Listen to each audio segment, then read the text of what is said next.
Right. So this meeting, as with all of the meetings that we're doing, are being recorded and will be published when we can publish them onto our website in the same place that the advert for this was, and the same place that the responses to the pledges that we sent out were. So thanks, Thomas and Peter, for joining us for this session, and thanks to everyone else for joining as well. International coordinator. Where we plan to run this. Essentially, this is 20 minutes, of which we've used a few already. I know. Um, uh, Opening statements from both of you. Any questions that anybody has, and then closing statements. We will try very hard to wrap up at 20 past because I need a break before the last session. With no further ado, Peter, do you want to just give us a little intro to yourself, why you're standing, and why LGBTIQA plus Greens members should want you as international coordinator? Okay, you can hear me, yeah? You see me? Yeah. Yep. Okay. All good. Yeah, hi, my name's Peter. I'm a member of High Peak Green Party. I've been on the International Committee for a couple of years, and I've got a commitment I'm particularly interested in international issues, and I also got a commitment to equality of all kinds. And I think I don't really need to add anything to my statement, which I hope you've got, in terms of, in response to the pledges. And what I really wanted to do was to focus on the international situation. And I kind of knew quite a bit, but I was reminding myself about LGBT IQA rights, and how thin they are in many parts of the world. I saw that 64 countries, gay sex of any kind is still illegal, and depressingly, 14 of those have actually got organised Green parties within them. And even more depressingly, I did a bit of research, and I couldn't find a single one of those 14 Green parties that was making a strong stand against the discriminatory laws that existed in those countries. The most depressing story of all was when I read something about the president of the Zambian Green Party, who was objecting to Kamala Harris's visit as vice president in 2023, I think. And she said, America's got nothing to teach us about democracy, which maybe had a point. But he also said she had a hidden agenda of promoting gay rights in Zambia, and he wasn't having it. It was a Christian country, etc., etc. So it kind of gave me a sense of how bad things are and how much we need to do internationally. And I would hope that one of the things that I would do if elected as international officer would be to champion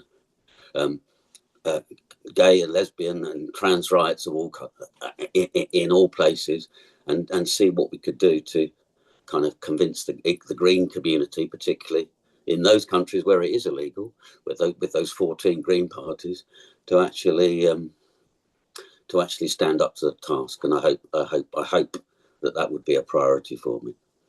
Thanks very much. Thank you, Peter. That's really helpful. Thank you. Us. Hi, I'm Thomas Atkin-Withers. I use they them pronouns. I I have been for the last few years your international officer for the LGBTIQA plus Greens, actually. So this is home turf for me, which is quite nice. The reason I'm running is because, much like Peter, I'm interested in international politics, international issues. And the state of the world, God knows it's going downhill fast. Needs Greens to be there to fix it. We have massive situations from obviously the awful genocide against the Palestinians in Gaza, the war in Ukraine, what just kicked off and then kind of is now finished in Thailand and Cambodia, and obviously the ongoing war in the Congo as well.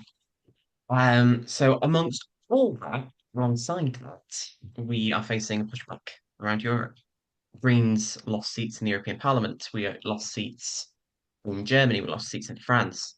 We are on the back foot. We are seeing the far right rise and Greens fall.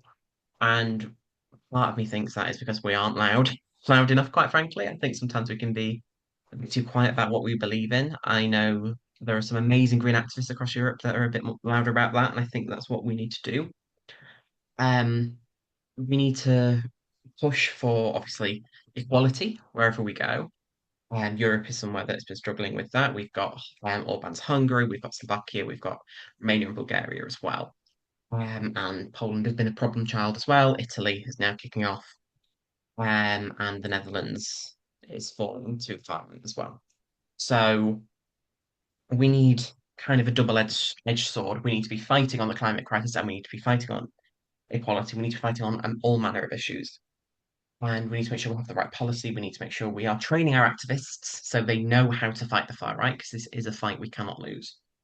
And most importantly, we need to be on the right side of history, which I think we are. We have the policies to fix the problems that are facing humanity, but we need to be stronger across borders on them. Climate change doesn't wait at borders. It doesn't have to show its passport. Therefore, neither should we. We shouldn't stop at borders either.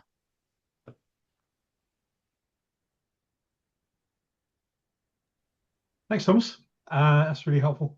Thanks both for your introductions. So there's a few of us in the room, few members in the room. Does anybody have any questions that they'd like to put either specifically about, because I think one of the reasons why we have been really keen to make sure that we do hustings with, I'm going to turn the light on in a minute, aren't I? That we do hustings with all of GPEx is because, as well as the specific roles, the specific role of International Coordinator, we would be electing one of you or the other candidate would have a vote on GPEx. And GPEx, is the day-to-day, if you like, running of the party and makes really important decisions as well. So that's one of the reasons why we thought was really important, as well as each of these individual posts being significant and in and of themselves. It's also really important to understand what's the whole GPEx that we're electing, because that's it's quite a big body. The leader and deputy leaders, don't have all the votes, or even most of the votes, or even, to be honest, that big a chunk of the votes, really. So we should really make sure that we understand, fully what the whole GPEx that we're electing is. So now you have to take any questions on either base. So we'll just go and turn the light on, actually, because otherwise I might disappear soon. So I won't show you my light shade because it's a bit embarrassing.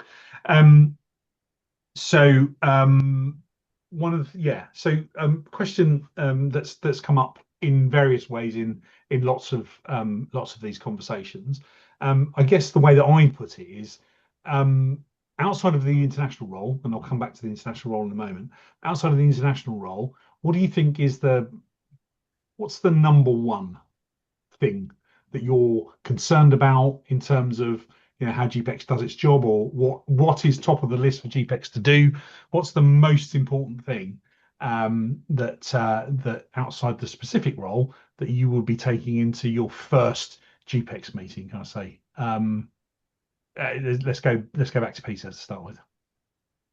Okay, well, if anybody's read my manifesto for the International Office of Posts will know that I'm explicitly saying that the Green Party needs to have a change of focus, or add to its central concerns the global climate emergency, and campaigning around that should actually become far more significant. But obviously, that's alongside a commitment to equality of all kinds. We need more social justice in this country, more economic equality in this country. We need to defend rights for minority communities that are under attack, not least migrant communities, which is also, I think, fundamentally connected and closely connected to the whole climate crisis. The fact that there's going to be millions of climate refugees in the next 10, 20, 30 years, possibly tens of millions, possibly hundreds of millions coming to Europe. And so, so the whole kind of approach of the government and most of the political parties that we need to shut the gates and keep people out is for the birds, really, because it isn't going to happen. People are going to come. and we should be fighting their corner and arguing very strongly that they are welcome. And to perhaps bring a book to people's attention, anybody who has not read Gaia Vince's book, Nomad Century, should really do so. She says migration isn't a problem, it's the solution. So that's my central concern. And I won't vary from that, but it doesn't mean that issues of equality, including for the LGBTQIA communities, are not important, because clearly they are. Thanks. Oh, that's great. Thanks, Thomas. You're asking me to pick one thing. That's a really difficult question because GPEx has its things in many, many parts. I think we need a well-functioning GPEx. GPEx hasn't been the best recently, whether it comes to losing court cases or not. I think GPEx first needs to realise that it needs to butt out of some things. We've seen GPEx trying to interfere in the disciplinary process, which it isn't meant to do. The disciplinary process is meant to be separate. They need to stay in their lane in the same way you wouldn't want GPRC storming in to GPEx's lane. The reason we need to keep our policies being applied equally. If you look into the report that was given about Labour and Corbyn, one of the big things was that their policies weren't being used appropriately across the board. They were being used more in some groups of people than others, and that's something we need to be strong on. Is making sure that policies are strong and that they are enforced. I don't care if it's a lord or a baroness. I don't care if it's a member of GPEx, if it's a former MP or a current MP. Our processes are our processes, and you need to stick to them. But as well, we need a GPEx that's more transparent. Lots of decisions being taken behind closed doors, decisions that haven't necessarily been in the party's best interest, I'd argue. And I think we need GPEx to be much more open about why it's doing things and not as clicky. There is definitely groups on GPEx that are taking too much power, that are doing things that are not in their remit. And I think we need to push back against that. We have a decentralized party. We're meant to be a democratic party. That means having a GPEx that respects those foundations of green politics and realizes that it isn't an all-consuming god. It needs to realize that some things just aren't its purview. Thanks, Thomas. Again, any questions from anyone else in the room? Very welcome at all. We had so yeah, here we go. What do you think countries could do together to ensure asylum seekers are actually being helped as best we can? But just with a bit of context, looking at currently, I don't think I'd be able to live on the assistance that we in the UK currently give, for example. What could we be doing together to ensure asylum seekers are actually being helped as best as possible? Peter. Well, I mean, clearly there does need to be an international response to the migration crisis, call it what you will, the refugee crisis. And as I say, in the context of the climate emergency, it's going to get many, many times more serious. And it really is something. It should be part of the international community's response to the climate emergency, which I think that we should be campaigning to promote. That's a campaign demanding action in conjunction with the rest of the global green movement. Part of the response of the international community, and by that we mean world leaders, probably sitting at COP or something similar. It has to be an agreement that recognises that the rights of that basically we are going to have more and more climate refugees, and that instead of there being a race to the bottom, there needs to be an international agreement to solve the problems of the world in relation to the climate and ecological emergency. And part of that are safe and legal routes to migration, proper rights for people who do migrate, and giving people the right to work, etc., etc. And it has to be done by international agreement, and that is the whole purpose, I think, of that's the whole pitch of my candidacy. Thanks, Peter. Thomas. So there's no one simple fix to this. I'm proud to be from Sheffield. That is a city of sanctuary. We care very much for people who have come from all over the world that call Sheffield our home, and that's one of the many things that makes Sheffield a great place to live. Um, People have the right to claim asylum. This might surprise the far right. Under international law, people can claim asylum. They are not illegals. They are coming here fleeing war or persecution or climate catastrophe, and they are coming to somewhere to try and build their lives up. Now, I don't know about anyone else in this room, but if I had the choice to whether leave home, stay, I think I'd stay. Most people would stay. The vast majority of the human population would stay where they know if they could. This isn't the case of people coming thinking, oh, I can make a bit of money. This is people fleeing for their lives. We should, and it's a damn shame and a damning indictment of our country and our politics that we have, children and adults alike drowning in the Channel because they are fleeing persecution and don't feel safe enough to stay in Europe, stay in France or Germany. They're coming to the UK because they don't feel safe. And to be honest, they want to get as far away as humanly possible from where they've come from because they are just so scared that it's going to follow them. So, firstly, they need the right to work. They need the right to actually be able to earn a living. I was door knocking in Doncaster during their local elections in May, and we knocked on one guy's door, and he said, "Oh, I don't like how these illegals are always sat in coffee shops all through the day. They're not doing anything. They're not working. They're just sponging off us." And I had to say, "I need to stop you there, mate, because they're not legally allowed to work. If they've been here a certain amount of time, they can apply for it, but they won't necessarily be granted the right to work. They need the right to work, they need the right to healthcare that they require, the right to their children to have an education. They need a right to build lives, not be stuck in hotels, quite frankly. Alongside that, we need safe and legal routes for them to get here. Obviously, there's the secret Afghan pathway that was opened after the of thousands of Afghanis' addresses and personal details. And that was the right thing to do. But we need to keep being on the right side of history.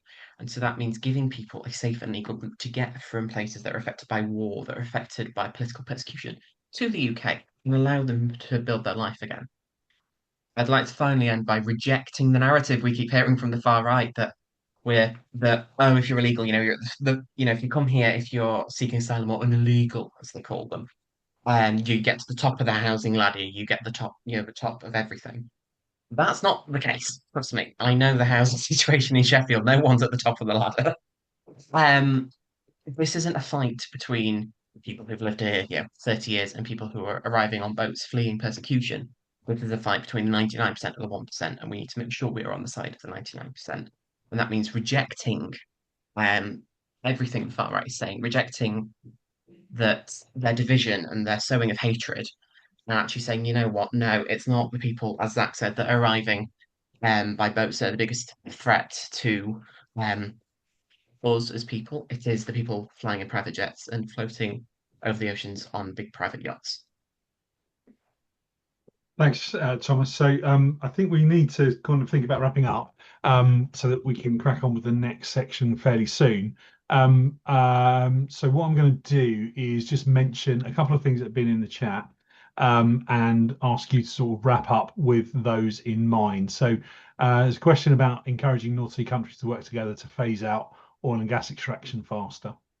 And then there's mention of the campaigns and policies you might help to introduce or argue to introduce to combat the rising wave of hatred towards asylum seekers. So if you could both sort of address those points and wrap up in the next sort of minute or two. Appreciate that's a tall order, but I do need a break before the next session. So again, let's go in the same order, Peter, and then Thomas. Peter. Okay, well, in relation to the North Sea countries, I think we're talking about all countries, all the countries across the planet, all world leaders need to be convinced of the absolute imperative that we phase out fossil fuels as quickly as possible. That's only going to happen we've only got a chance of making that happen if we subject them to a massive international campaign, which green parties and global greens should be part of. So that's what I would say about that. In terms of asylum seekers, particularly in this country, I take the view still actually that there's actually probably a majority of people who are sympathetic to the plight of asylum seekers, and I think that as the climate emergency becomes ever more impossible, I think that's the majority that will grow. And clearly we need to battle the far right, but they aren't a majority in this country, and they aren't a majority across Europe. They are a substantial and loud-mouthed minority, and we do need to mobilise majority opinion against them by promoting human rights and the whole idea that we are citizens of this planet rather than promoting national xenophobia, which we can do without. Thanks. Thanks, Peter. Thanks for keeping it brief. Thomas, if you could try the same, that'd be fantastic. And we'll wrap up. So on the North Sea, I think obviously the main two states that are involved in North Sea oil are Norway and us. I think obviously we need to do what we can domestically to stop production, making sure there is a just transition so that workers who've been working on the rigs can move into other industries such as renewable energy. I think that requires a very big working relationship with the Norwegians as well. Norway's benefited massively from the money they get from that oil. And so I think we need to work with Greens in Norway to push the narrative that there is something to replace that, and that's by taxing the rich properly. On kind of campaigns and policies to kind of combat the rising wave of hatred against asylum seekers, I think it's realised that it's trying to go at them just with facts doesn't always work. There was a study that found that actually when you're trying to combat certain narratives, that just telling them facts doesn't always get the message in. Going for the emotives of, what if the shoe was on the other foot? I do like to travel, and I actually have a little bit of the Berlin Wall right here, and we go to holiday in Berlin a lot of the time. And there is a piece of artwork there called a statue there called "Trains to Life and Trains to Death" outside Friedrichstrasse station in Berlin that symbolises the Kindertransport, the thousands of Jewish children that came to the UK. And it's saying, the UK has consistently been on the right side of history. We've took in people who are fleeing war and persecution, knowing that if they stayed, they would die. And we have a responsibility to our fellow humans to do whatever we can to save a life in the end of the day. And if the shoe was on the other foot and we were having to flee the UK because of climate breakdown or Nigel Farage being our Prime Minister, that we hope if the shoe was on the other foot, they do the same for us. Because at the end of the day, sometimes that's what you need. Thanks, Thomas. Thanks, both of you, for joining us this evening. Thanks to everyone who joined us in the room as well. We'll be closing this room now back in the, and then we have another session shortly afterwards. So everyone is very welcome to join us. Otherwise, thank you very much and good night.